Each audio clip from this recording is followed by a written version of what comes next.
දැන් ඔයාගේ මේ යටට ඇඳලා තියෙන ඇඳුම සම්බන්ධව මොකද්ද කියන්න තියෙන්නේ? මොකද්ද ඇත්තටම පේන්නේ? ඇත්තටම පේන්නේ ජොකා.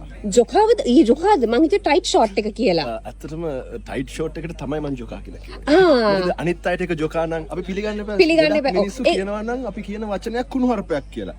මට කියන්න බෑනේ ඒක ටොයිය කියලා. ඒක ටොයිය කියන්නේ කුණුහරුපයක් නෙමෙයි කියලා. මිනිස්සු කියනවා නම් ඒක ටොයිය කියන්නේ කුණුහරුපයක් කියලා. මට ඒක පිළිගන්න වෙනවා. පිළිගන්න වෙනවා. ජනතා මතය. ජනතා මතය ජොකා. හරි. දැන් ජොකාගේ යටට ඔයා මොනවාද ගොඩාක් ලේයර්ස් කරලා තියෙනවා කියලා ආරංචියක් වෙනවා. ලේයරින් කරලා. අතරම ජොකා නෙමෙයි. ඒ ටයිට් ෂෝට් එක යටින් බ්ලැක් ෂෝට් එකකුත් ඇඳලා ඊට යටින් තමයි ජොකා ඇඳලා තියෙන්නේ. වයිට් ෂෝට් එකකුත් ඇඳලා කියලා අපිට ආරංචියක් ආවා. වයිට් ෂෝට් එක කියලා මම අදහස් කරේ ඇත්තටම මේ වෙලාවේ නම් හිටපු ජොකා වයි. රයිට් බ්‍රෑන්ඩ් එකක්ද ඒක? ඒක බ්‍රෑන්ඩ්ද? ඒ කියන්නේ අපි ජොකාගේ වටිනාකමට අපි ඒ ටයිට් ෂෝට් එක ඔව් eBay එකේ විකුණමු. ඩොලර්ස් වලට.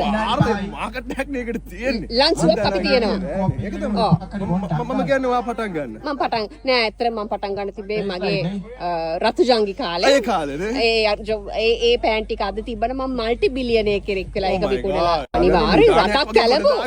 2026 රටක් කැලමු. රටක් කැලමුත් කියන්නේ 31 වෙනිදා වැඩි ඉවරයි. සමහර මිනිස්සු තාම 31 වෙනිදා ඉන්නේ.